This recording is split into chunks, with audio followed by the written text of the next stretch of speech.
नमस्कार, आज की बात में आपका स्वागत है। आज दुनिया भर ने सुकून देने वाली वो तस्वीरें देखी जिनका इंतजार 9 महीने से किया जा रहा था। 9 महीने के बाद भारतीय मूल की सुनीता विलियम्स समेत 4 एस्ट्रोनॉट्स ने फ्लोरिडा के कोस्ट पर स्मूथ लैंडिंग की। प्रेसिडेंट डोनाल्ड ट्रंप और प्राइम मिनिस्टर नरेंद्र मोदी समेत दुनिया भर के बड़े बड़े नेताओं और साइंटिस्ट ने सुनीता विलियम्स का एक बार फिर धरती पर स्वागत किया। नासा और एलन मस्क की कंपनी स्पेस एक्स को इस कामयाब ऑपरेशन के लिए बधाई दी। एलन मस्क खासे उत्साहित दिखे। उन्होंने कहा अब वो अंतरिक्ष में इंसानी बस्ती बसाने के अपने सपने को पूरा करने के मिशन में जुट जाएंगे। मिशन मार्स पर फोकस करेंगे। हालांकि सुनीता विलियम्स की धरती पर वापसी सुरक्षित तरह से हो गई, लेकिन सवाल यह कि एस्ट्रोनॉट्स तो पहले भी स्पेस स्टेशन पर आते जाते रहे हैं, वहां से सुरक्षित वापस आते रहे हैं, फिर इस बार का मिशन इतना मुश्किल क्यों हो गया? सुनीता विलियम्स को वापस लाने में 9 महीने क्यों लग गए?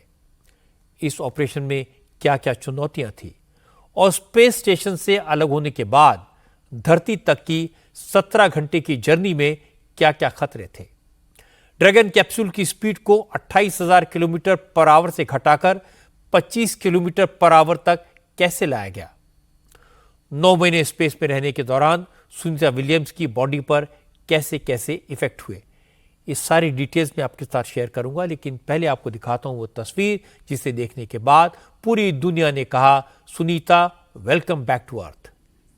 And we're going to stand by for splashdown located in the Gulf of America off the coast of Tallahassee, Florida.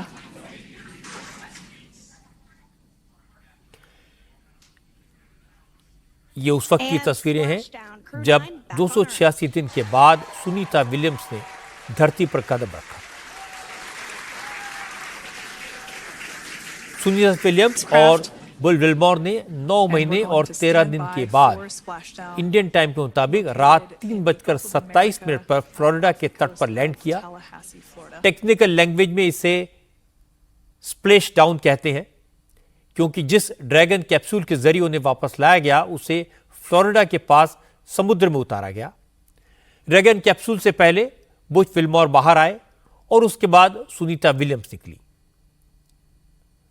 Space capsule से बाहर निकलते वक्त सुनीता विलियम्स के चेहरे पर मुस्कान थी और उन्होंने वहां मौजूद लोगों का वेव करके अभिवादन भी किया। That is none other than Sunny Williams. Big smile, big waves. She, like her other planes. Note करने वाली बात यह कि ड्रैगन कैप्सूल से बाहर निकलने पर सुनीता विलियम्स और दूसरे एस्ट्रोनॉट खुद खड़े नहीं हो पाए। उन्हें सहारा देकर व्हील चेयर पर बैठाया गया। इसकी वजह यह कि 9 महीने तक स्पेस में रहने के दौरान एस्ट्रोनॉट्स का ग्रेविटी के प्रति सेंस खत्म हो जाता है। क्योंकि स्पेस स्टेशन में ग्रेविटी 0 होती है, उसके भीतर एस्ट्रोनॉट हवा में ही तैरते हैं। एक जगह से दूसरी जगह जाना हो तो 0 ग्रेविटी में फ्लोट करके जाते हैं। इसलिए ग्रेविटी जोन में आने पर उन्हें अपने पैरों पर खड़ा होने में दिक्कत होती है। इसीलिए आज चारों एस्ट्रोनॉट्स को सहारा देकर ड्रैगन कैप्सूल से बाहर लाना पड़ा। अब सभी एस्ट्रोनॉट्स को फ्लोरिडा से ह्यूस्टन में नासा के हेडक्वार्टर ले जाया गया। 1-2 दिन तक ये दोनों मेडिकल ऑब्जर्वेशन में रहेंगे। इसके बाद ही वो अपने परिवार वालों से मिल पाएंगे। फिर अगले 6 हफ्तों तक उन्हें ऑब्जर्वेशन में रखा जाएगा। 9 महीने से स्पेस स्टेशन में फंसे एस्ट्रोनॉट्स को धरती पर वापस लाने में एलन मस्क की कंपनी स्पेस एक्स ने नासा को सपोर्ट किया।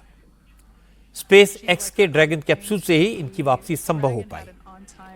जैसे ही ड्रैगन कैप्सूल ने सुरक्षित लैंडिंग की तो नासा के अधिकारी ने कहा कि जनवरी में राष्ट्रपति पद की शपथ लेने के साथ ही डोनाल्ड ट्रंप ने एलन मस्क से कहा था कि वो किसी भी कीमत पर सुनीता विलियम्स और बुच विल्मोर को सुरक्षित वापस लाना चाहते हैं और आज ये टास्क पूरा हो गया, वादा निभा दिया गया।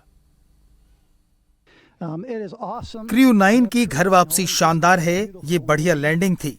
आपने सुना होगा जनवरी में राष्ट्रपति ने स्पेस एक्स को कहा था कि हर कीमत पर अंतरिक्ष यात्रियों को वापस लाना है और उस वक्त हम सभी विकल्पों पर सवाल कर रहे थे कि क्या करना है।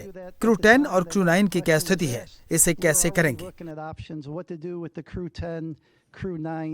situation and how we're going to. मैं आपको बताऊं, जब आपका प्लान शानदार हो तो उसमें बहुत मेहनत लगती है। Activities, a lot of work goes into them. उदाहरण के लिए आज आपने जो लैंडिंग देखी उसके लिए हमने बहुत सारी चीजें की, बहुत बातें जिनमें मौसम भी है। आज आपने बहुत अच्छा मौसम देखा। हम रिकवरी टीम की तैयारी देख रहे थे और ये तय कर रहे थे कि वो तैयार हैं। हम आने और जाने वाली टीम के बीच का टाइम देख रहे थे ताकि जाने वाली टीम से पहले सारा काम निपट जाए। हम सब साथ आए। इंटरनेशनल स्पेस प्रोग्राम और कमर्शियल ग्रुप प्रोग्राम स्पेसएक्स उस योजना के साथ आए जिसके हम अभी गवाह बने। All that together, the International Space Station program, the Commercial Group program, and SpaceX. Crew 10 पिछले हफ्ते गया, हफ्ते के आखिरी दिनों में वहां रहा। आज तड़के वहां से रवाना हुआ और फिर हमने ये लैंडिंग देखी। ये अतुलनीय था। And then the landing that we just witnessed. So just an incredible. हमारी पूरी ऊर्जा के साथ ये मिशन कामयाब हुआ। Pull all that together in order to have a successful operation. Sunita और बुच 9 महीने बाद वापस तो आ गए, लेकिन ये मिशन बहुत मुश्किल था, मुसीबतों से भरा था। असल में नासा ने स्पेस साइंस की भविष्य की चुनौतियों पर फोकस करने के लिए पहली बार स्पेस मिशन में प्राइवेट कंपनियों की मदद लेने का फैसला किया। इसी के तहत पहली बार सुनीता विलियम्स और बुच विल्मोर पिछले साल जून में बोइंग के स्पेसक्राफ्ट स्टार लाइन से स्पेस स्टेशन पर गए थे। मिशन सिर्फ 8 दिन का था। इस दौरान स्टार लाइन के सेफ्टी फीचर्स को परखना था, लेकिन स्टार लाइन में हीलियम का रिसाव हो गया। उसके प्रोपल्शन सिस्टम में खामियां दिखाई दी। स्टार लाइनर के जरिए सुनीता विलियम्स की वापसी को नासा ने डेंजरस माना, इसलिए उनकी वापसी टल गई और वो 9 महीने तक स्पेस में फंसी रही। नासा के सामने पहली मुश्किल स्टार लाइनर को वापस लाने की थी, क्योंकि इंटरनेशनल स्पेस स्टेशन पर सिर्फ 2 डॉकिंग स्पेस हैं। एक पार्किंग स्पेस पर इमरजेंसी स्पेसक्राफ्ट हमेशा पार्क रहता है, दूसरे पर स्टार लाइनर पार्क था, इसलिए तीसरे स्पेसक्राफ्ट को भेजना संभव नहीं था। पिछले साल सितंबर में स्टार लाइनर को बिना किसी एस्ट्रोनॉट के धरती पर वापस लाया गया। इसके बाद जनवरी में एलन मस्क ने स्पेस एक्स के ड्रैगन कैप्सूल को स्पेस स्टेशन में भेजने की पेशकश की, जिसे डोनाल्ड ट्रंप ने मंजूरी दे दी। 4 दिन पहले ड्रैगन कैप्सूल स्पेस स्टेशन पहुंच गया। इसके बाद मंगलवार सुबह करीब 10:30 बजे सुनीता विलियम्स समेत 4 एस्ट्रोनॉट्स को लेकर ड्रैगन कैप्सूल धरती की तरफ बढ़ा। 17 घंटे का यह सफर बहुत खतरनाक था, मुश्किलों से भरा हुआ था। आपको जानकर हैरानी होगी कि स्पेस स्टेशन की दूरी धरती से सिर्फ 408 किलोमीटर है, लेकिन 28,000 किलोमीटर प्रति घंटा की रफ्तार से चल रहे ड्रैगन कैप्सूल को स्पेस स्टेशन तक पहुंचने में 17 घंटे का वक्त लग गया। इसकी वजह है कि कोई भी स्पेसक्राफ्ट जब अंतरिक्ष से धरती की तरफ आता है तो उसकी मूवमेंट ऑर्बिटल होती है। वो धरती के चक्कर लगाता हुआ धीरे धीरे नीचे की तरफ बढ़ता है। सबसे चुनौती भरा वक्त तब होता है जब स्पेसक्राफ्ट धरती के वायुमंडल में प्रवेश करता है। उस वक्त फ्रिक्शन के कारण जबरदस्त गर्मी पैदा होती है और टेम्परेचर इतना बढ़ जाता है कि कोई भी चीज सीधे सीधे भाप बन सकती है। ड्रैगन कैप्सूल ने रात करीब 2:57 पर पृथ्वी के वायुमंडल में प्रवेश किया। उस वक्त ड्रैगन कैप्सूल की स्पीड करीब 28,000 किलोमीटर पर आवर थी और स्पेसक्राफ्ट के प्लाज्मा शील्ड का टेम्परेचर 1927 डिग्री सेल्सियस तक पहुंच गया था। पूरा ड्रैगन कैप्सूल आग की गोली की तरह दिखाई दे रहा था। इस दौरान कम्युनिकेशन सिस्टम बंद हो गए। करीब 25 मिनट तक नासा के साइंटिस्ट सांस थामे बैठे रहे। इसके बाद 3:20 पर dragon capsule auto pilot mode में आ गया। कम्युनिकेशन सिस्टम एक्टिव हो गया। ड्रैगन कैप्सूल में चारों एस्ट्रोनॉट सुरक्षित और मुस्कुराते हुए दिखाई दिए तो सबकी जान में जान आई। इसके बाद धीरे धीरे ड्रैगन कैप्सूल की स्पीड कम होनी शुरू हुई। 3 मिनट के बाद 3:24 पर जब ड्रैगन कैप्सूल के 2 पैराशूट खुल गए, उस वक्त स्पेसक्राफ्ट की स्पीड करीब 550 किलोमीटर पर आवर थी। जब स्पेसक्राफ्ट समंदर के पानी से 6000 फीट ऊपर था, उस वक्त उसकी स्पीड घटाकर सिर्फ 25 किलोमीटर प्रति घंटा रह गई और इसी समय 2 और पैराशूट खुले और सिर्फ 3 मिनट के बाद ड्रैगन कैप्सूल ने समंदर के गहरे नीले पानी में स्मूथ लैंडिंग की। That view is from inside one of the buckets where the parachutes are located. So we see a great view there of the reefing p.m. Pacific time this afternoon, and there we go. on those parachutes. जैसे landing हुई तो security vessels dragon capsule की तरफ बढ़े, लेकिन security vessel spacecraft तक पहुंचते इससे पहले ही कई डॉल्फिन एस्ट्रोनॉट्स के स्वागत के लिए ड्रैगन कैप्सूल के पास पहुंच चुकी थी और स्पेसक्राफ्ट के चारों तरफ चक्कर लगाने लगी। इसके बाद लैंडिंग साइट से 2 मील दूर पार की गई रिकवरी बोट पहुंच गई। रस्सियों के सहारे कैप्सूल को सेफ्टी बोट तक लाया गया और सभी एस्ट्रोनॉट्स को रिकवरी बोट पर शिफ्ट किया गया। Working to assist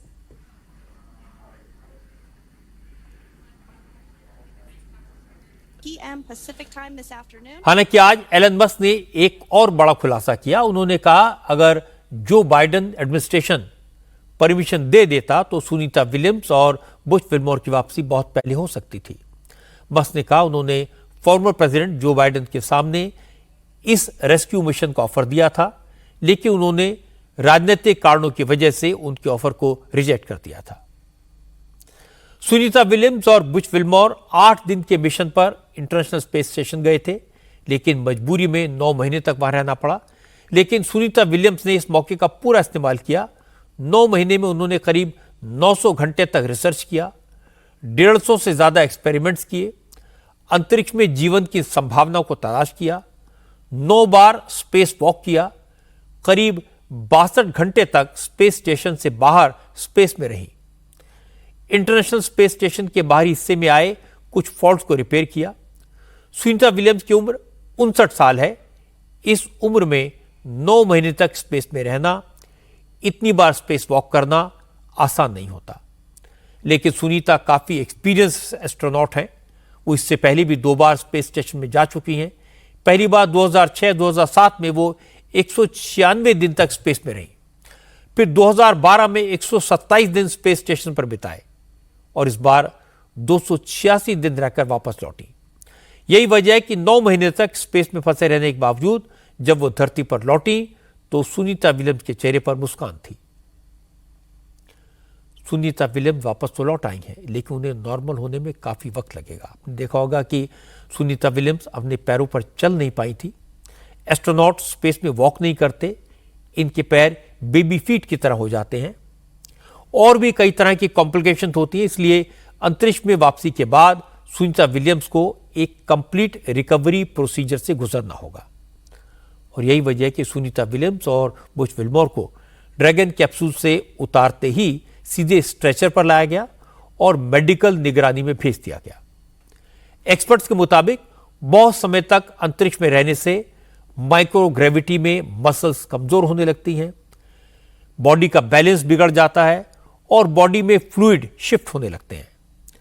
जब अंतरिक्ष यात्री माइक्रोग्रेविटी में होते हैं तो वो हवा में तैरते हैं, उनकी मसल्स का इस्तेमाल नहीं होता, इसलिए वो कमजोर होने लगती हैं। जीरो ग्रेविटी में एस्ट्रोनॉट्स की बोन्स की मिनरल डेंसिटी हर महीने 1 से 1.5% कम हो जाती है। माइक्रोग्रेविटी में ब्लड और दूसरे बॉडी फ्लूइड नीचे से ऊपर की तरफ शिफ्ट होने लगते हैं। इससे आंखों पर और दिमाग पर बुरा असर पड़ सकता है। हड्डियों में मिनरल डेंसिटी कम होने से सीधा चलने में, सीधा खड़े होने में और बॉडी का बैलेंस बनाए रखने में काफी चैलेंज का सामना करना पड़ता है और यह हर दिन होता है। 9 महीने में सुनीता विलियम्स ने करीब 270 एक्सरे के बराबर रेडिएशन का भी सामना किया। लंबे समय तक रेडिएशन के कांटेक्ट में रहने से रेसिस्टेंस पावर कमजोर हो सकती है। कैंसर जैसी गंभीर बीमारियों का खतरा बढ़ सकता है। पृथ्वी पर लौटने के बाद बोन डेंसिटी पूरी तरह से ठीक होने में कई बरस लग जाते हैं।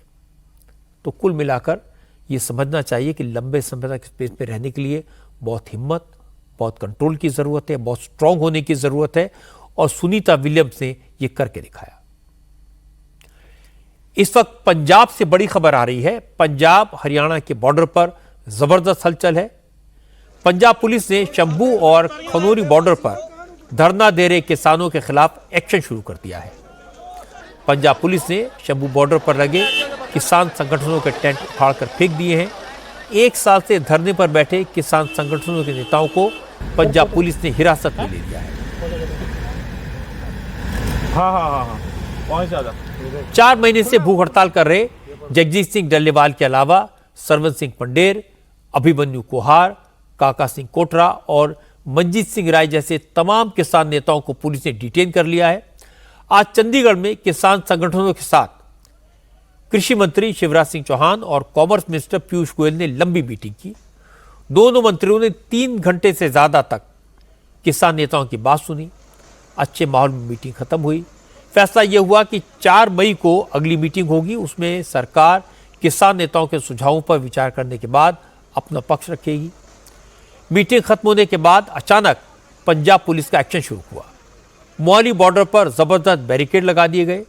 शंभू बॉर्डर की तरफ लौट रहे किसान नेता जब चंडीगढ़ से मोहाली के बॉर्डर पर पहुंचे तो पुलिस ने उन्हें रोक लिया। तमाम किसान नेताओं को हिरासत में ले लिया गया। इसके बाद शंभू बॉर्डर पर पंजाब पुलिस के जवान पहुंच गए और धरने पर बैठे किसानों को तुरंत जगह खाली करने का फरमान सुना दिया।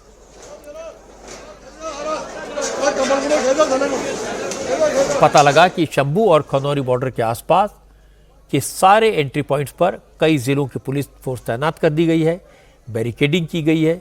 पुलिस की तरफ से भारी संख्या में एम्बुलेंस, बसेस और फायर फाइटिंग व्हीकल्स को भी मंगाया गया है। हमारे संवाददाता पुनीत परिंजा ने बताया कि कुछ देर पहले पुलिस ने किसानों से हटने को कहा। इसके बाद जेसीबी मशीन एक्शन में आ गई और कुछ देर पहले शंभू बॉर्डर पर किसानों ने जो स्ट्रक्चर्स खड़े किए थे, जो मंच बनाए थे, उन्हें गिरा दिया गया।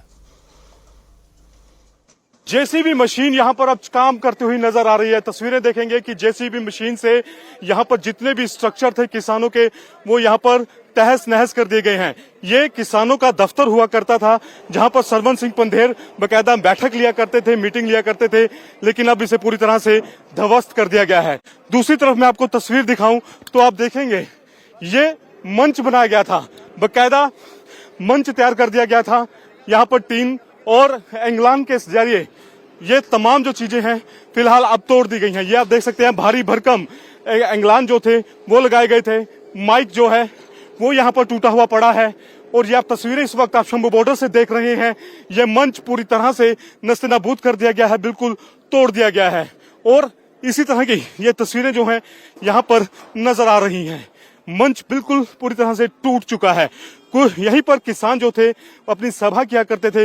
लंबा चौड़ा एक मंच जो था वो तैयार किया गया था। पंखे आपको नजर आएंगे हवा में लटके हुए इस वक्त नजर आ रहे हैं। अब जेसीबी मशीन जो है एक बार फिर से इधर का रुख करती हुई नजर आ रही है और एक एक करके यहाँ पर तमाम जितनी भी चीजें हैं जो स्ट्रक्चर किसानों द्वारा यहाँ पर बनाए गए थे उनको तोड़ते हुए नजर आ रही है। ये आप तस्वीरें देख रहे हैं शंभू बॉर्डर से कि यहाँ पर किस तरह से जेसीबी मशीन जो है वो यहाँ पे तमाम स्ट्रक्चर जो है उनको तोड़ते हुई नजर आ रही है। पुलिस का अच्छा खासा अमला जो है वो यहाँ पर दिखाई दे रहा है।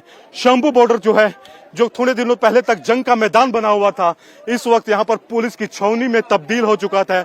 जहां पर पहले किसान नजर आते थे अब वहां पर दूर दूर तक नजर जाएगी तो सिर्फ पुलिस ही पुलिस नजर आ रही है। पुलिस एक्शन के बावजूद किसान अपनी मांगों पर डटे हुए हैं। शंभू बॉर्डर पर भले ही पुलिस ने किसानों के मंच तोड़ दिए हो, ऑफिस गिरा दिया हो, लेकिन किसान वहां भारी संख्या में लगातार पहुंच रहे हैं। किसान नेता अपने साथियों से अपील कर रहे हैं कि वो जल्द से जल्द उनके सपोर्ट पे पहुंचे। अपने जरनैल ही नहीं सो समाधि अपने भी जिन्ने भी आगू गए सन उन्हां नूं गिरफ्तार किया गया। सो सारे ही मोर्चे वाले वीरां नूं बेनती है कि यह समा हुण अपना प्रदर्शन करने वाले किसानों ने कहा कि यह साजिश पंजाब और केंद्र सरकार ने मिलकर रची है। बातचीत के बहाने नेताओं को चंडीगढ़ बुलाया गया और फिर उन्हें गिरफ्तार कर लिया गया, लेकिन किसान अब इस विश्वासघात का जवाब देंगे। भाई यही बात के हमारे जो किसान नेता वो डिटेन कर लिए और हम यहाँ रोष प्रदर्शन के लिए इकट्ठे हुए हैं और हमें पूरा खेद है सेंट्रल सरकार पर भी और पंजाब सरकार पर भी, जो उसने हमारे नेता को जैसे आप कह सकते कि एकत्रित के साथ हमारे साथ जो विश्वासघात किया है हम उसको बर्दाश्त नहीं कर रहे, इसलिए हम सब इकट्ठे हुए हैं जी। जो भी फैसला मोर्चे का होगा हम मोर्चे के साथ हैं जी। किसानों के खिलाफ पंजाब सरकार के एक्शन पर अकाली दल के नेता हरसिमरत कौर बादल ने मुख्यमंत्री भगवंत मान पर निशाना साधा। हरसिमरत कौर ने कहा, ये वही लोग हैं जिन्होंने चुनाव के समय किसानों के पैर छूकर उनसे वोट मांगे थे। अब यही लोग किसानों को डिटेन कर रहे हैं। इससे आम आदमी पार्टी का असली चेहरा सामने आ गया। हैरानी की बात, अब डल्लेवाल साहब जिन्होंने 50 दिन एक फास्ट अनटू डेथ रखा था, वो बेचारे वो बिस्तरे से उठने लायक भी नहीं है, अब उनको भी डिटेन कर लिया। पहले कुछ दिन पहले ये किसानों के साथ बात करते करते बदतमीजी के साथ उनको बोला भाग जाओ यहाँ से, तुम्हें मैं देख लूंगा। ऐसे गैंगस्टरों की तरह बदतमीजी से बात करके जो समझौते, मैं सारे समझौते रद्द करता हूँ। वोटों के टाइम में ये भगवंत मान ने जाके इन सारे किसानों के पैरों को हाथ लगा के चुटकी में 5 मिनट में एमएसपी मैं दूंगा, मेरी सरकार बनाओ। और अब इस हाल पे कि जब अपना हक मांग रहे हैं किसान जी, उन्होंने कहा कि हमारे साथ जो तुमने समझौते करे थे पूरे करो, नहीं तो हम विधानसभा को घेरेंगे। जब आपका बजट सेशन 28 को शुरू होगा, तो अब पुलिस के जोर जबर पे उठा के किसानों को उठा के जेल में फेंक दिया, और वो भी डल्लेवाल साहब जो वैसे ही उनकी सेहत का हालात कैसे हैं। मुझे तो लगता है ये भगवंत मान का बिल्कुल मानसिक संतुलन पूरी तरह से बिगड़ गया है। हरपाल सिंह चीमा ने कहा कि किसानों का पूरा आंदोलन केंद्र सरकार के खिलाफ है और इसमें पंजाब सरकार की शुरू से ही किसानों की मदद करने की नीति रही है, लेकिन चूंकि खनौरी और शंभू बॉर्डर लंबे समय से बंद है, किसानों से उन्हें जाम करके रखा है, इसलिए पंजाब सरकार को ये एक्शन लेने के लिए मजबूर होना पड़ा। बिल्कुल हम किसान के साथ चट्टान की तरह खड़े रहे और उसके बाद जितनी भी मांगे हैं किसानों की, जितनी पंजाब के किसानों की मांगे हैं और देश के किसानों की मांगे हैं, सभी मांगे मैं समझता हूं केंद्र सरकार के खिलाफ है। और जो दो हमारी लाइफ लाइन है पंजाब की, शंभू का बॉर्डर, खनौरी का बॉर्डर, जहां से पूरे पंजाब का व्यापार चलता है पूरे देश के साथ, वो लगभग लंबे अरसे से बंद पड़े हैं। 1 साल से ऊपर का समय हो गया कि दोनों बंद पड़े हैं, खनौरी का बॉर्डर और शंभू का बॉर्डर। और पंजाब का व्यापारी, पंजाब के लोग बहुत ज्यादा परेशान हो रहे हैं। तो जो हमारी 2 लाइफ लाइन है, तो उसको हम खोलना चाहते हैं, चाहे शंभू का बॉर्डर है चाहे खनौरी का बॉर्डर है, क्योंकि इससे बहुत बड़ा नुकसान पंजाब के व्यापार का हुआ है, पंजाब की इकोनॉमी का हुआ है, पंजाब की अर्थव्यवस्था का हुआ है। पंजाब सरकार के इस एक्शन पर केंद्रीय मंत्री रविंद्र बिट्टू ने क्या कहा, ये मैं आपको सुनवाता हूं। शिवराज चौहान जी, पीयूष जी, जोशी जी, 3 कैबिनेट एडे बड़े मिनिस्टर गलबात भी सिरे लगे ते अगली डेट दे के आए हैं। इन्हां नूं इह सी भी एक वैस्ट हल्के जितीए, उदों बाद किते सेंट्रल गवर्नमेंट किते ਇਹ ਗੱਲ ਖਤਮ ਨਾ ਕਰ ਜੇ, ਕਿਤੇ ਗੱਲ ਨੇੜੇ ਨਾ ਲਾ ਜਵੇ। ਗੱਲ ਕਿਉਂਕਿ ਮੁੱਕਦੀ ਲੱਗਦੀ ਸੀ, ਗੱਲਾਂ ਮੰਗਾਂ ਪੂਰੀਆਂ ਹੁੰਦੀਆਂ ਦਿਖਦੀਆਂ ਸੀ। ਇਸ ਘਬਰਾਹਟ ਚ ਇਹਨਾਂ ਨੇ ਵੀ ਕਿਤੇ ਸੈਂਟਰਲ ਗਵਰਨਮੈਂਟ ਤੇ ਕਿਸਾਨ ਆਪਸ ਵਿੱਚ ਨੇੜਤਾ, ਕਿਉਂਕਿ 2 ਦਿਨ ਪਹਿਲਾਂ ਹੀ ਪ੍ਰਾਈਮ ਮਿਨਿਸਟਰ ਸਾਹਿਬ ਜਿਸ ਤਰੀਕੇ ਨਾਲ ਗੁਰਦੁਆਰਾ ਸਾਹਿਬ ਮੱਥਾ ਟੇਕ ਕੇ ਆਏ, ਆਸ਼ੀਰਵਾਦ ਲੈ ਕੇ ਆਏ, ਇਹਨਾਂ ਦੇ ਮਨ 'ਚ ਇਹ ਧੜਕੂ ਪੈ ਗਿਆ ਵੀ ਕਿਤੇ ਸੈਂਟਰਲ ਗਵਰਨਮੈਂਟ ਤੇ ਕਿਸਾਨ ਇਕੱਠੇ ਨਾ ਹੋ ਜਾਣ, ਇਹ ਕਿਤੇ ਇੱਕ ਦੂਜੇ ਨਾਲ ਜੱਫੀਆਂ ਨਾ ਫੈ ਜਾਣ, ਸਾਡੇ ਪੰਜਾਬ ਨੂੰ ਕਿਤੇ ਫਾਇਦਾ ਨਾ ਹੋ ਜੇ। ਤੁਸੀਂ 2 ਗੱਲਾਂ ਦੇਖ ਕੇ, ਇੱਕ ਤਾਂ ਇਹ ਘਬਰਾਹਟ ਵੀ ਨੇੜੇ ਹੁੰਦੇ ਜਾ ਰਹੇ ਆ, ਜੱਫੀਆਂ ਪੈਂਦੀਆਂ ਲੱਗ ਰਹੀਆਂ ਮੋਦੀ ਸਾਹਿਬ ਤੇ ਕਿਸਾਨਾਂ ਦੀਆਂ, ਇੱਕ ਉਹ, ਦੂਜੀ ਜਿਹੜੀ ਵੈਸਟ ਹਲਕੇ 'ਚ ਤੁਸੀਂ 2 ਦਿਨ ਲਾਏ, ਉੱਥੋਂ ਤੁਸੀਂ ਸਿਰਫ ਸੀਟ ਜਿੱਤਣ ਖਾਤਰ ਅੱਜ ਕਿਸਾਨਾਂ ਨੂੰ ਤੁਸੀਂ ਉਹਨਾਂ ਦੀ ਬਲੀ ਲੈ ਰਹੇ ਹੋ। कांग्रेस के नेता अमरिंदर सिंह राजा वड़िंग ने कहा, किसान केंद्र सरकार से बात कर रहे हैं, उनके सामने अपनी मांगे रख रहे हैं। आज की मीटिंग में यही हुआ, लेकिन उसके बाद जिस तरह पंजाब सरकार ने किसानों को डिटेन किया वो बेहद गलत है और किसानों के साथ सरासर धोखा है। जो आज का घटनाक्रम है, मीटिंग करने के बाद जब किसान बाहर आए तो पंजाब की पुलिस ने उनको डिटेन करने का काम कर लिया। यानी कि किसान जो आगू थे, पंदेर साहब, डल्लेवाल साहब, उनको डिटेन कर लिया गया। ये क्या हो रहा है कि केंद्र और आम आदमी पार्टी दोनों मिलकर पंजाब के किसान को आइसोलेट करना चाहते हैं। ये गलत बात है। आपने एक तो मरण वर्ग से वो उठ के आपसे वो बातचीत कर रहे हैं, ये धोखा है। जैसे अंग्रेज धोखा करते थे, ये उसी प्रकार का धोखा है। दोनों सरकारें, राज्य सरकार और बीजेपी सरकार, आज पंजाब के किसान के साथ धोखा कर रही है। आज शाम को ही कृषि मंत्री शिवराज सिंह चौहान की किसान नेताओं के साथ मीटिंग हुई। कॉमर्स मिनिस्टर पीयूष गोयल भी वहाँ थे। कोई हंगामा नहीं हुआ, कोई विवाद नहीं हुआ, शांति से बात हुई। शंभू बॉर्डर पर भी शांति थी। इसके बाद भी अचानक पंजाब सरकार ने किसानों के साथ सख्ती की। ये बात थोड़ी हैरान करने वाली है। 1 महीने पहले तक भगवंत मान किसान संगठनों के धरने को सपोर्ट कर रहे थे, लेकिन जब किसानों ने पंजाब सरकार को उसके वादे याद दिलाए, भगवंत मान ने वादों को पूरा करने की मांग की, तो भगवंत मान से वो लोग नाराज हो गए और भगवंत मान भी नाराज हो गए। पिछले महीने जब वो किसानों के साथ हुई मीटिंग को बीच में छोड़कर चले गए थे और साफ साफ कहा था कि किसान संगठनों के सामने नहीं झुकेंगे, सरकारी ताकत का एहसास कराएंगे, आज ऐसा लगा कि केंद्र सरकार के साथ किसान संगठनों की बातचीत से भगवंत मान और नाराज हो गए। इसलिए जैसे ही मीटिंग खत्म हुई, उसी टाइम भगवंत मान ने पुलिस भेजकर किसान संगठनों के तंबू उखाड़कर फेंकवा दिए। आज पंजाब से एक और हैरान करने वाली खबर आई। भिंडरानवाले की तस्वीर वाले पोस्टर और झंडे लेकर पंजाब और हिमाचल प्रदेश के बीच टेंशन हो गई। आज होशियारपुर में कुछ लोगों ने भिंडरानवाले की तस्वीर के साथ हिमाचल प्रदेश के बॉर्डर की तरफ कूच किया। प्रदर्शनकारी भिंडरानवाले के समर्थन में नारे लगा रहे थे। होशियारपुर से हिमाचल का बॉर्डर सिर्फ 10 किलोमीटर दूरी पर है। पुलिस ने प्रोटेस्ट करने वालों को रोका तो वहीं पर्दे पर वहीं बैठ गए। हालांकि बाद में पुलिस ने समझा बुझाकर उन्हें वापस भेजा।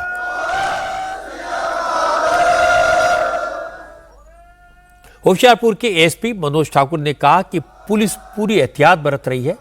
होशियारपुर में जबरदस्त सिक्योरिटी का इंतजाम किया गया है। किसी को भी कानून व्यवस्था बिगाड़ने की इजाजत नहीं दी जाएगी।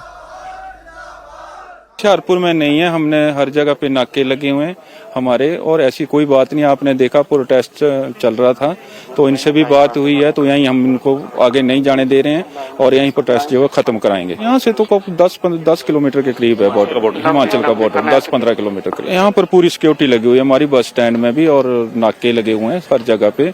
हमारे SSP साहब श्री संदीप मलिक जी की हिदायत अनुसार सारा जो हमारा बहुत ठीक चल रहा है। एसपी साहब कह रहे हैं कि किसी को कानून हाथ में लेने की इजाजत नहीं दी जाएगी, लेकिन हालत यह है कि कट्टरपंथी लोग हिमाचल से पंजाब आने वाली बसों को टारगेट कर रहे हैं। मोहाली के खरड़ में हिमाचल प्रदेश स्टेट ट्रांसपोर्ट की बस पर हमला किया गया है। बस में करीब 30 यात्री सवार थे। जब ये बस खरड़ फ्लाईओवर पर थी तो सफेद रंग की कार ने आगे आकर उसे रोक दिया। कार में से 2 लोग उतरे, उनके चेहरे पर नकाब थे। उन्होंने बस की विंडशील्ड पर डंडे मारकर उसे तोड़ दिया, खिड़कियों पर पत्थर फेंके। रात की बात यह रही कि इस हमले में किसी यात्री को चोट नहीं लगी, लेकिन सबके दिलों में दहशत बनी हुई है। बस ड्राइवर राजकुमार ने कहा कि हमलावर पूरी तैयारी से आए थे। उन्होंने कार की नंबर प्लेट भी ढकी हुई थी। चंडीगढ़ से हमीरपुर आ रही थी, 2 आदमी आए, अल्टो कार गाड़ी खड़ी थी, उन्होंने हाथ दिया गाड़ी को, मैंने गाड़ी रोकी। जिस टाइम गाड़ी रोक दी उस टाइम डंडे चलाना शुरू कर दिए जी उन्होंने। अच्छा, पहले आगे के शीशा तोड़ा, फिर पीछे के सभी शीशे तोड़े, फिर फटाफट भागे अल्टो कार, वो बन्ने हुए थे जी। अच्छा, मैंने गाड़ी खड़ी थी, उस पे नंबर प्लेट में टेप लगाई हुई थी। असल में सारा विवाद पिछले हफ्ते शनिवार को शुरू हुआ था। पंजाब के कुछ लोगों का ग्रुप मनाली में अपनी बाइक्स और कारों पर भिंडरानवाले की तस्वीर वाला झंडा लगाकर घूम रहे थे। आतंकवादी के तस्वीर वाले झंडे और पोस्टर्स पर लोकल लोगों ने एतराज किया। इसी बात पर झगड़ा हो गया। भिंडरानवाले के सपोर्टर्स ने तलवार निकालकर हमला करने की कोशिश की। इसके बाद कुल्लू पुलिस ने इन लोगों का चालान कर दिया और झंडा भी हटवा दिया। अगले दिन सोशल मीडिया के जरिए इस घटना का वीडियो सर्कुलेट किया गया और फिर माहौल खराब हुआ। भिंडरानवाले के फॉलोअर्स ने होशियारपुर में हिमाचल प्रदेश की बस को रोककर भिंडरानवाले के स्टिकर चिपका दिए। उसके बाद खरड़ में बस पर हमला हुआ। अब इस मामले को लेकर हिमाचल प्रदेश में भी सियासत गर्मा गई है। मामला असेंबली में उठा। विपक्ष के नेता जयराम ठाकुर ने कहा कि मुख्यमंत्री को इस मामले में दखल देना चाहिए, भगवंत मान से बात करनी चाहिए, वरना हालात और बिगड़ सकते हैं। कि अपनी तरह का ये बहुत गंभीर मामला है। वहाँ झंडे लगा करके इस प्रकार से हुड़दंग करना, ये तो मैं समझता हूँ कि कानून व्यवस्था की दृष्टि से ये इसकी इजाजत नहीं होनी चाहिए। रिटेलिएशन में जिस प्रकार से पंजाब में HRTC की जो है वो बस एक रोकी गई, उस बस में जो है वो भिंडरावाले के फोटो लगाए गए। इन सारी घटनाओं को रोकना चाहिए, क्योंकि कोई चीज एक बार शुरू हो जाती है तो वो बहुत दूर तक जाती है। जिन लोगों ने इस प्रकार से गाड़ी को रोका, वहां पर बस को रोका और वहां भिंडरावाले के फोटो उसमें लगाए, वहां इस संदर्भ में जो है FIR भी दर्ज की गई है। तो कानूनी कार्रवाई भी होनी चाहिए, लेकिन उसके साथ साथ में एक इस तरह से प्रयास भी होना चाहिए ताकि राजनीतिक दृष्टि से, ताकि वहां के मुख्यमंत्री से बात करके इस सारी चीज का रास्ता और समाधान निकाला जा सके। इसके बाद हिमाचल के मुख्यमंत्री सुखविंदर सिंह सुक्खू ने भगवंत मान से फोन पर बात की। हिमाचल प्रदेश की बसों पर हमला करने वालों के खिलाफ एक्शन लेने को कहा। सुक्खू ने असेंबली में कहा कि भगवंत मान ने पुलिस को इस मामले में सख्त एक्शन के निर्देश दिए हैं। भगवंत मान ने भरोसा दिलाया कि इस तरह की अराजकता करने वालों को बख्शा नहीं जाएगा। जो लोग भिंडरावाले के पोस्टर लेकर हिमाचल गए थे, उनका मकसद धार्मिक नहीं था, वरना वो बसों पर डंडे क्यों चलाते, शीशे क्यों तोड़ते, लोगों को क्यों मारते।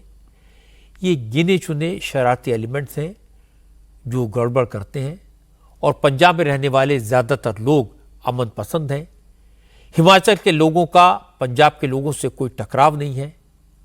हिमाचल तो पहले पंजाब का ही हिस्सा था, इसलिए गुंडागर्दी करने वालों के खिलाफ सुक्खू सरकार को कड़ा एक्शन लेना चाहिए। और अब बात करते हैं नागपुर में हुई हिंसा की। नागपुर में अब शांति है, लेकिन सिचुएशन को नॉर्मल होने में वक्त लगेगा। दंगाइयों के खिलाफ पुलिस का एक्शन तेज हो गया है। पुलिस ने दंगा फैलाने के आरोप में 57 लोगों को अरेस्ट किया है, जिसमें 7 नाबालिग हैं। इसके अलावा विश्व हिंदू परिषद और बजरंग दल के जिन 9 लोगों की पर FIR की गई है, उनमें से 8 लोगों ने आज पुलिस के सामने सरेंडर कर दिया। प्रशासन ने दंगे के आरोप में जिन लोगों को अरेस्ट किया था, उनमें से 36 को कल मजिस्ट्रेट के सामने पेश किया गया। रात 2:45 बजे तक कोर्ट की कार्रवाई चली। प्रशासन अब दंगे के दौरान हुए नुकसान का जायजा ले रहा है और नुकसान की भरपाई दंगाइयों से करवाई जाएगी। बड़ी बात यह है कि पुलिस को इस बात के सबूत मिल गए हैं कि नागपुर की हिंसा सोची समझी साजिश का नतीजा थी। आज ये भी खुलासा हुआ कि हिंसा के दौरान दंगाइयों ने महिला पुलिसकर्मियों के साथ बदसलूकी की, महिला पुलिसकर्मियों के साथ छेड़छाड़ की और गाली गलौज की गई। मुख्यमंत्री देवेंद्र फडणवीस ने आज कहा कि सब कुछ माफ किया जा सकता है, लेकिन पुलिस पर हमला किसी भी सूरत में बर्दाश्त नहीं किया जाएगा। फडणवीस ने आज विधानसभा में साफ साफ लफ्जों में कहा, झूठी अफवाह फैलाकर दंगा किया गया। बजरंग दल के प्रदर्शन में जिस कपड़े में आग लगाई गई थी, उसमें आयतें नहीं लिखी हुई थी। पुलिस ने मैग्नीफाइंग ग्लास से वीडियो चेक किया है। वो सिंपल कपड़ा था, लेकिन जानबूझकर अफवाह फैलाई गई कि आयतें जलाई गई। उन्होंने कहा, जिन लोगों ने सोशल मीडिया के जरिए इस अफवाह को प्रोपेगेट किया है, उनके खिलाफ भी एक्शन होगा। जिन्होंने पुलिस पर हमला किया, उन्हें हम कब्र से भी निकाल कर रहेंगे, छोड़ेंगे नहीं। बाकी सब बात माफ की जा सकती है, लेकिन पुलिस पर हमला माफी लायक नहीं, इसलिए उन पर कड़ा एक्शन लिया जाएगा। तय समय में ये कार्यवाही की जाएगी। ऐसा लग रहा है कुछ लोगों ने जानबूझकर दंगा किया। प्रदर्शन के दौरान वहां जो औरंगजेब की कब्र जलाई गई, उस पर कोई आयत नहीं लिखी थी। इसका हमने पूरा वेरिफिकेशन किया है। वीडियो को मैग्नीफाई करके भी जांच की गई है, लेकिन जानबूझकर ऐसे मैसेज वायरल किए गए कि आयत जलाई गई। इसके बाद हिंसा हुई। जो लोग जानबूझकर अफवाह फैला रहे हैं, वो भी आरोपी माने जाएंगे। उन पर भी कार्रवाई हो रही है। कुछ लोगों को गिरफ्तार किया गया है। कठोर कार्यवाही किए बिना हम रुकेंगे नहीं। अब सवाल है कि कुरान की आयत जलाने की अफवाह किसने फैलाई? इसका जवाब आज उस FIR से मिला जो दंगे के केस में दर्ज की गई है। FIR में 17 मार्च को हुई हिंसा के बारे में पूरी डिटेल दी गई है। पुलिस ने इस केस में दंगा फैलाने का मुख्य आरोपी फहीम शमीम खान को बताया है। पुलिस का दावा है कि जब बजरंग दल का प्रोटेस्ट खत्म हो गया, इसके बाद फहीम ने लोगों को भड़काया। उसने प्रदर्शन के दौरान कपड़े पर आयतें लिखे होने और उस कपड़े को जलाने की बात कही। फहीम ने करीब 200 सपोर्टर्स को इकट्ठा किया, हंगामा करने लगा। पुलिस ने लोगों की शिकायत पर बजरंग दल के लोगों के खिलाफ एफआईआर दर्ज कर ली, जांच का भरोसा दिया। लेकिन फहीम ने इसके बाद भी इलाके के मुसलमानों को भड़काया, सोशल मीडिया के जरिए मैसेज सर्कुलेट किए और 3 घंटे के बाद ये हालात बिगड़ने लगे। दंगाइयों को फहीम लीड कर रहा था। इसके वीडियो एविडेंस पुलिस के पास है। फहीम का एक वीडियो इंडिया टीवी के पास भी है, जिसमें यह शख्स मजहब का हवाला देकर लोगों को भड़काने की कोशिश करता हुआ दिखाई दे रहा है।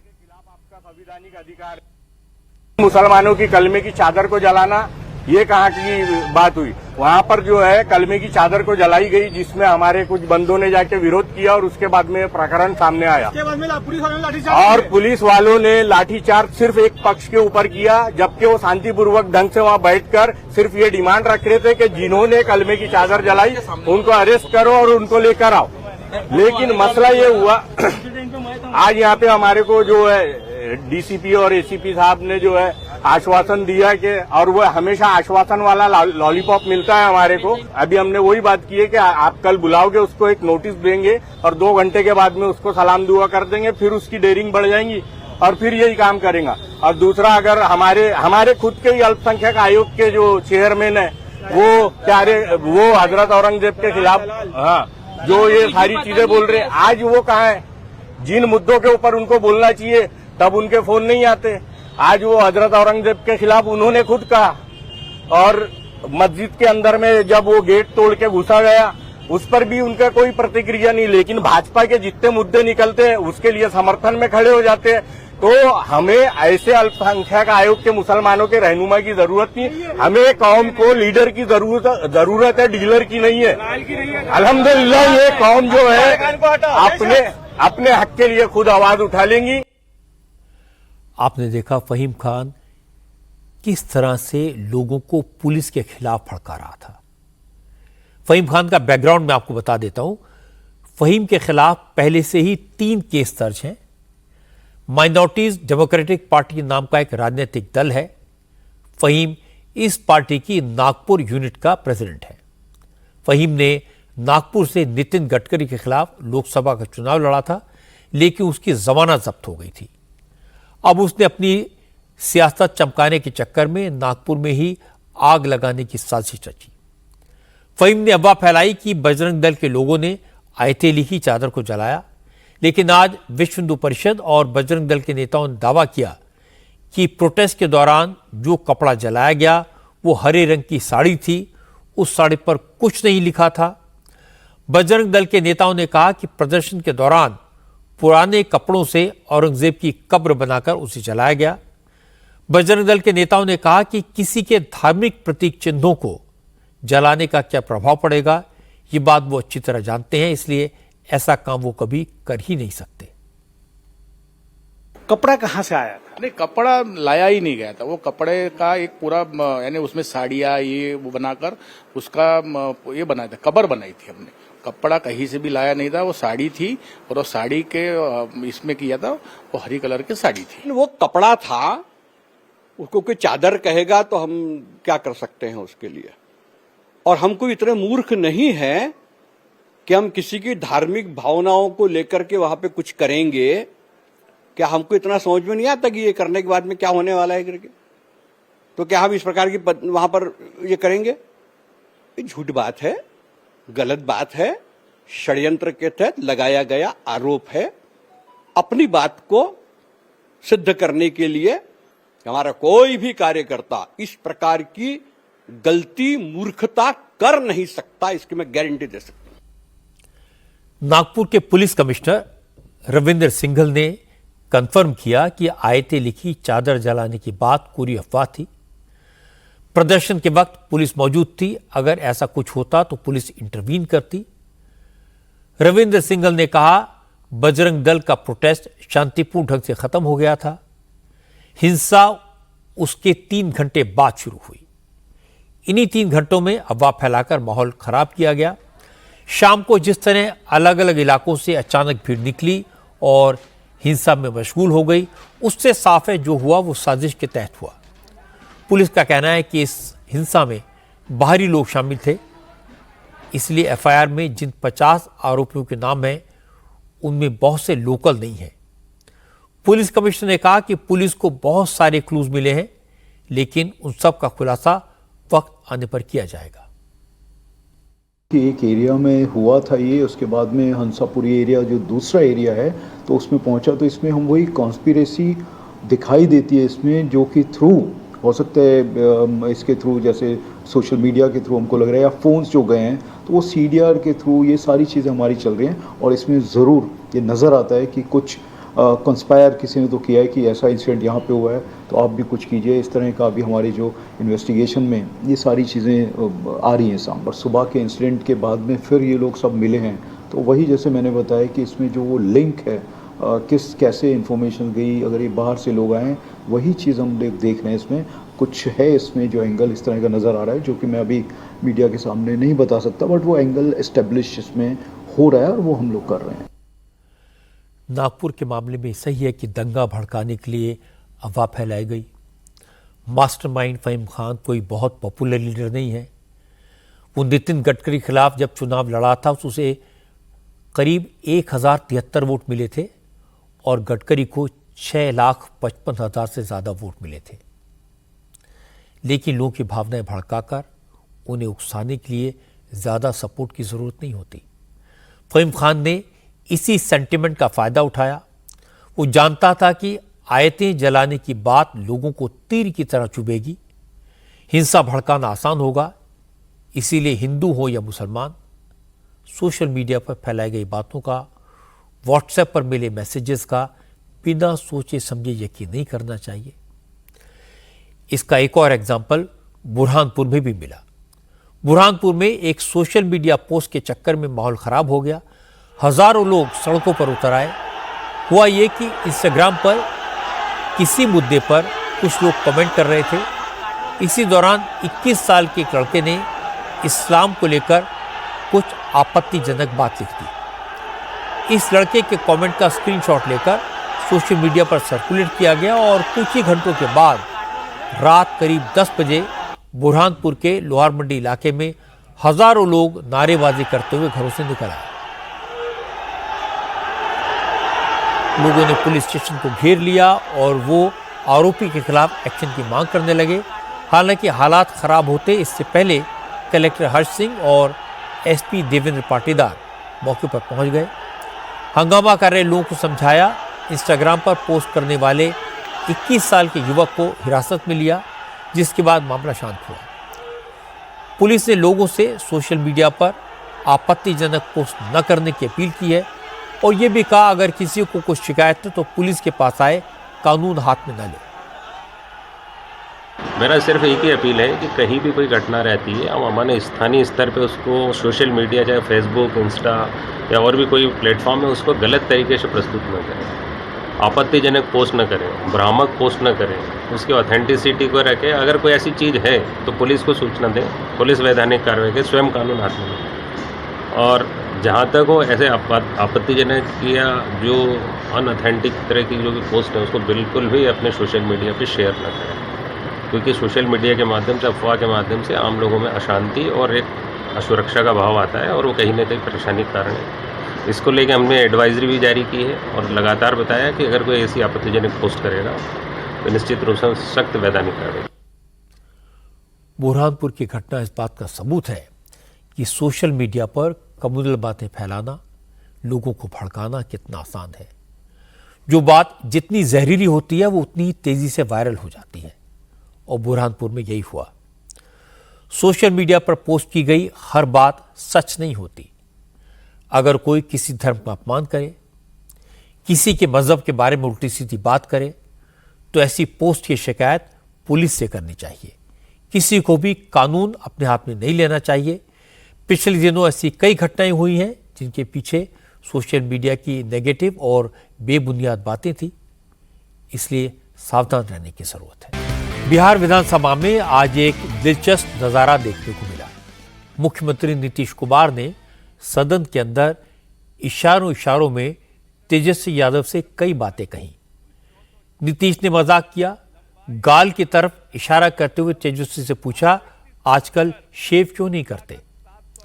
जिस वक्त नीतीश कुमार तेजस्वी को इशारा कर रहे थे, उस वक्त सदन में रूरल वर्क्स डिपार्टमेंट के मिनिस्टर अशोक चौधरी सड़क निर्माण से जुड़े प्रोजेक्ट से जुड़े सवालों का जवाब दे रहे थे। इसी दौरान नीतीश कुमार ने तेजस्वी की तरफ इशारा किया, पूछा कि नाक क्यों पकड़ रहे हो। तेजस्वी ने इशारों में जवाब भी दिया। इसके बाद नीतीश ने दूसरी बार गाल पर उंगली फेरते हुए पूछा कि दाढ़ी क्यों बढ़ा रखी है।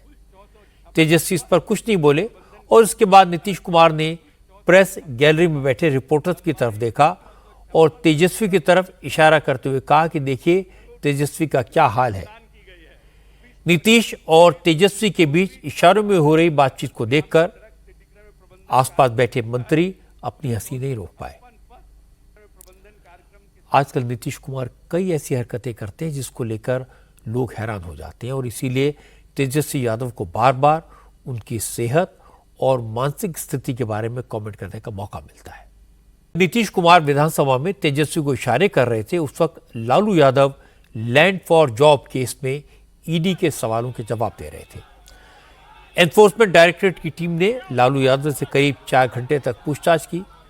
लालू यादव आज सुबह करीब 10:30 बजे पटना में ईडी के दफ्तर में पहुंचे थे। लालू के साथ उनकी बेटी मीसा भारती भी थी। जैसे ही लालू यादव ईडी ऑफिस पहुंचे, उनके सपोर्टर्स ने लालू को घेर लिया और उनके फेवर में नारे लगाए, लेकिन लालू यादव ने अपने समर्थकों को शांत किया और ईडी दफ्तर के अंदर चले गए। लैंड फॉर जॉब केस की जांच ईडी और सीबीआई दोनों एजेंसीज कर रही हैं। ईडी ने इस केस में लालू यादव, राबड़ी देवी, मीसा भारती, तेजस्वी यादव और तेज प्रताप यादव समेत कुल 11 लोगों को आरोपी बनाया है, जबकि सीबीआई ने इस मामले में कुल 78 लोगों को आरोपी बनाया है। कल ही इस मामले में राबड़ी देवी और तेज प्रताप ईडी के सामने पेश हुए थे। आज लालू से लंबी पूछताछ की गई तो तेजस्वी ने कहा बिहार में चुनाव करीब है, इसलिए ईडी और सीबीआई एक्टिव हो गई है, लेकिन इससे कोई फर्क नहीं पड़ने वाला। ये बात सही है कि लालू यादव और राबड़ी देवी को ऐसे टाइम पर समन मिले हैं जब बिहार में चुनाव होने वाले हैं। आरजेडी के नेता कह रहे हैं कि उन्हें परेशान किया जा रहा है, इसका बीजेपी को चुनाव में नुकसान होगा, लेकिन वो भूल गए थोड़े दिन पहले दिल्ली में अरविंद केजरीवाल को भी चुनाव से पहले ईडी ने अरेस्ट किया था। केजरीवाल भी यही कहते थे कि जनता बीजेपी को सबक सिखाएगी, लेकिन हुआ उल्टा। और ऐसे कई एग्जाम्पल हैं जिनसे साबित होता है कि चुनाव में इन सब बातों का कोई असर नहीं पड़ता। ये पब्लिक है, ये सब जानती है। आज रंग पंचमी है। वैसे तो यह त्योहार पूरे उत्तर भारत में मनाया जाता है, लेकिन मध्य प्रदेश में रंग पंचमी की रौनक आज खास तौर पर दिखाई दी। इंदौर में तो पूरा शहर जैसे सड़कों पर आ गया, जमकर रंग और गुलाल उड़ा। इंदौर की सड़कों पर पैर रखने की जगह नहीं थी। नगर निगम की तरफ से पानी के टैंकर्स का प्रबंध किया गया था। सड़कों पर नाच रहे लोगों के ऊपर रंगीन पानी की बौछार की गई। खास बात यह कि इस उत्सव में इंदौर के अलावा मध्य प्रदेश के दूसरे शहरों से आए लोगों ने भी बढ़ चढ़कर हिस्सा लिया। इंदौर की तरह भोपाल में भी रंग पंचमी मनाई गई। सुभाष चौक से हनुमानगंज तक रंग पंचमी का जुलूस निकाला गया। ऐसी मान्यता है कि रंग पंचमी के दिन देवी देवता अपने भक्तों के साथ होली खेलने के लिए पृथ्वी पर आते हैं। यही वजह है कि रंग पंचमी को देव पंचमी भी कहा जाता है।